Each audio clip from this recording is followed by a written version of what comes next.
So Cruz is a relic of the Tea Party movement. Senator Tom Cotton of Arkansas is a relic of the George W. Bush neoconservative movement. And Tom Cotton is of the age where he came of age at a time when Republicans were neocons without knowing what neoconservatism was. So if you came of age in the 2000s, neoconservatism really kind of became a thing in the 90s by name. If you came of age in the 2000s, neoconservatism was conservatism. There was no alternative. So if you were on the right, well, yeah, you would just support the Iraq War because that's what everyone on the right did. The left was going bananas in their anti-war, anti-America hysteria. So you didn't want to side with them. So you would naturally gravitate toward the Bush-McCain side of things. If you don't support the war, then you must hate the troops. Right. And of course, Tom Cotton is a veteran, which we thank him for his service. We're very glad that he served his country. Of course. But the thing is, like a lot of veterans, like the one-eyed bandit from Texas, they still are stuck on the America is the greatest nation in the world, and we have to spread our goodness to other countries by the edge of the sword. And this really comes out. So another aspect of neoconservatism is the corporatism, and part of corporatism that they supported was the need for cheap labor. So obviously, we're aware of George W. Bush's push for amnesty. We're aware of, many of McCain wanted to give amnesty to illegal immigrants. He was for a very strong legal immigration system in which we accept the world's masses into this country, and they'll come to America and they'll be enlightened to how wonderful America is, and they'll become good, patriotic American citizens. And this is something that definitely does not jive at all with nationalist conservatism and Trumpism. This is something that is probably the most important fundamental difference between these two ideologies. And that's just the tip of the iceberg of their open borders immigration agenda. They want to give amnesty to 15 to 20 million illegal aliens with no strings attached, with voting rights, presumably in time for what they hope will be Kamala Harris's re-election campaign. So he seems to get it. Like this. If you just hear that, if you're a Trump supporter, it's like, yeah, okay, this guy gets it.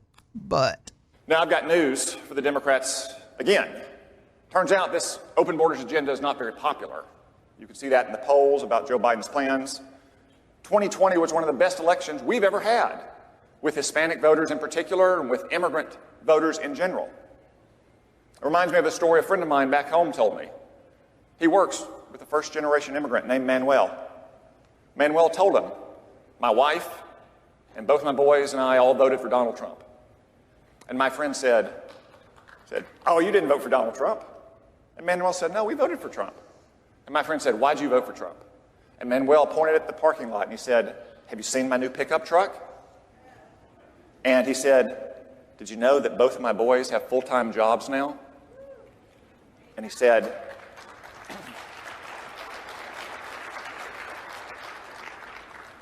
"You know, I'm not offended by what Donald Trump does." And like so many Americans across the country, he said, we have Donald Trump to thank for those things. So this is a great example of why working class Americans of Hispanic descent or any immigrant background would vote for an incumbent president. But notice it's all tied to material things in the economy. So if immigrants and their descendants vote solely based on the economy, all Democrats have to do is create an economy that works for immigrants and their descendants to get their votes. They're much easier to please than native-born Americans who care about other things like social policy, abortion, limiting legal immigration so that their children can get full-time jobs and they can afford a brand new pickup truck in the parking lot. So it's all tied. Notice it's all tied to materialism. So if fiscal conservatism, as always, it all ties back to we just got to have your free markets. Like even though we talked about this in a previous episode, that one example, Trump did very well among Hispanics. Republicans in general did very well among Hispanics. And when you take California, and there are millions of first or second generation illegal Mexican immigrants out of the equation, he probably did much better on the national scale against Joe Biden among Latino voters. And one example was in Texas, in this border county called Zapata County, that it's towards the very southern tip of the state. He lost it to Hillary Clinton by 33 points in 2016. He won it against Joe Biden in 2020 by 5 points. That's a 38-point swing, mostly Hispanic county on the border. That, I can guarantee you, is not because the unemployment rate went down. That's not because, the economy got better. That's because he shut the border down. Exactly. And it helped. Yes, absolutely. Hispanic Americans, Latino Americans, native-born of those ethnicities do support strict immigration policies. And, of course, Cotton is from Arkansas. So people in Arkansas don't really have to worry about the border. They've got Texas that can absorb a lot of those illegal immigrants and even the masses of legal immigrants who want to move to the country and work low-paying jobs. So, Hispanics in Arkansas, they're going to be looking at the economic benefits from it. And if we bring in all these Central Americans, their voting pattern is going to be based on economic benefits. And I actually had a conversation with a Pakistani lady a couple of days ago. She was talking about the stimulus. We were talking about the stimulus that was passed and everything, and she was asking me if I had gotten my $1,400 yet. And I said, no, I don't think anybody has. I think that it'll be coming a little bit later. And she said, yeah, they're gonna give everyone $15 an hour. And I was thinking, okay, I'm gonna bite. I said, oh, really? They're gonna raise the minimum wage to $15? Yes, everybody is gonna make $15 an hour because we have a new president now, and he's gonna give everyone $15 an hour. And so you think about this is all you have to do if you want to get the votes of all these new Americans that are coming here. You just got to go tell them, and this is what I've talked to other people around the D.C. area who are of Hispanic descent, and they would argue that they were going to vote for Biden because under Trump, their taxes went up, and under Biden, their taxes will go down. It doesn't make any sense, obviously, but that's what they're told. So all you got to do, if you work for the DNC, that's all you got to do is you got to put out economic talking points to immigrant communities and explain. You can just make up stuff if you want to. They're not going to. A lot of them aren't going to go fact check. They're just hearing what their family members told them, and their family members were told this by native-born American Democrats. They just repeat the talking points and they go vote D.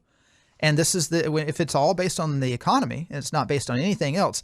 Immigrants are very easy to please in this regard, and this is why Democrats and Republicans want massive numbers of immigrants, who are working-class immigrants. So is it any wonder that people like him, immigrants who obeyed our laws and came here the right way, who earned their citizenship and earned the right to vote, are some of our most patriotic and loyal Americans? People who escaped oppression from countries like Cuba or Venezuela or China. More than ever, we need that kind of simple, unambivalent, unashamed patriotism. The proud love of a great country.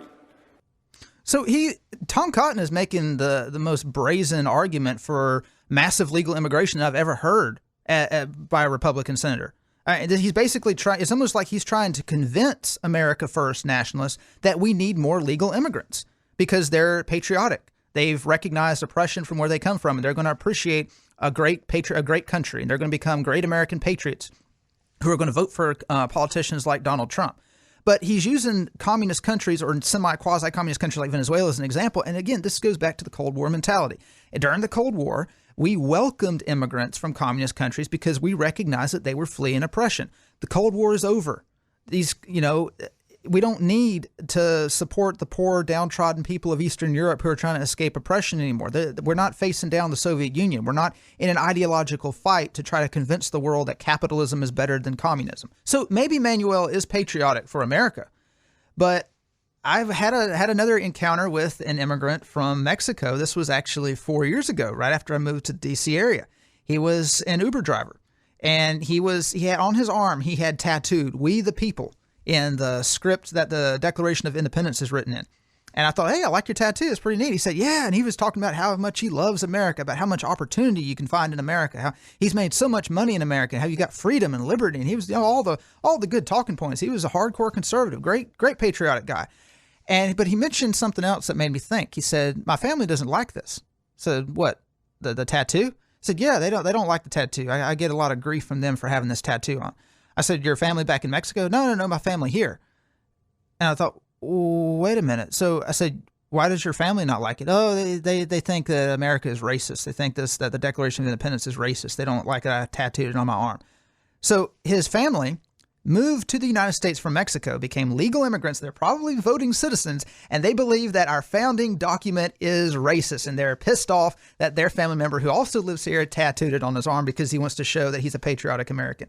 So this is the kind of stuff you're getting when you have chain migration, you have, people coming from countries. Look, Mexican history doesn't jive with American history. For every one based immigrant, you get like 10 leftists. Yes, and not even leftists. You got to remember, we invaded Mexico. Mexico has been nursing this grievance against the United States for the past, 170 years since we invaded Mexico and humiliated them.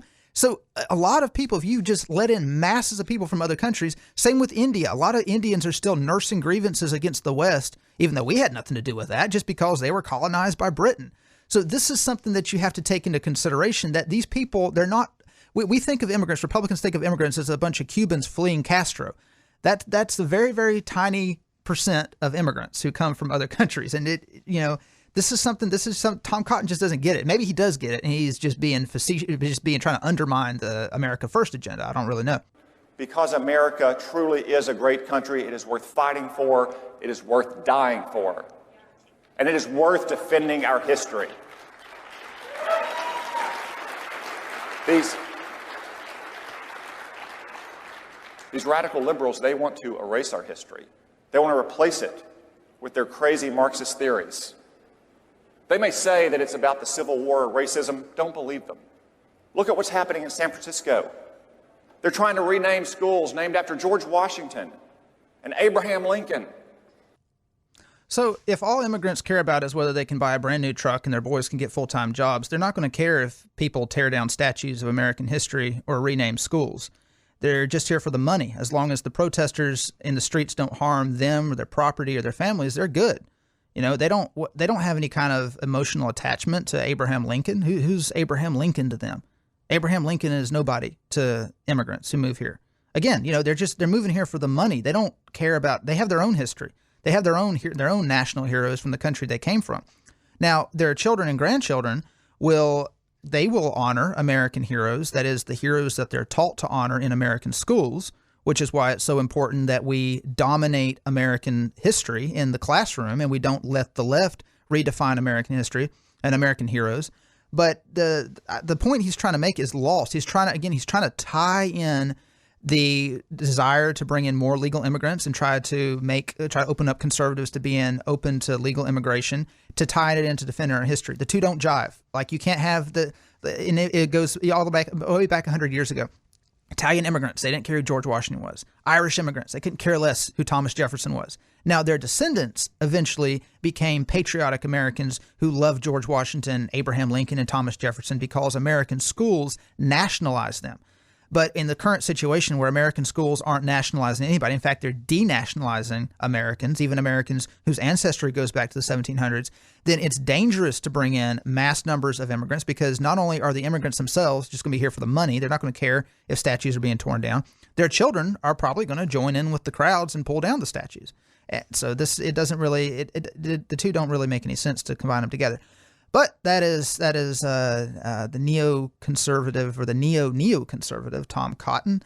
Moving on to a genuine neoconservative, someone who didn't come of age when neoconservatism was the only kind of conservatism around, someone who genuinely believes in this stuff. It's former Secretary of State Mike Pompeo.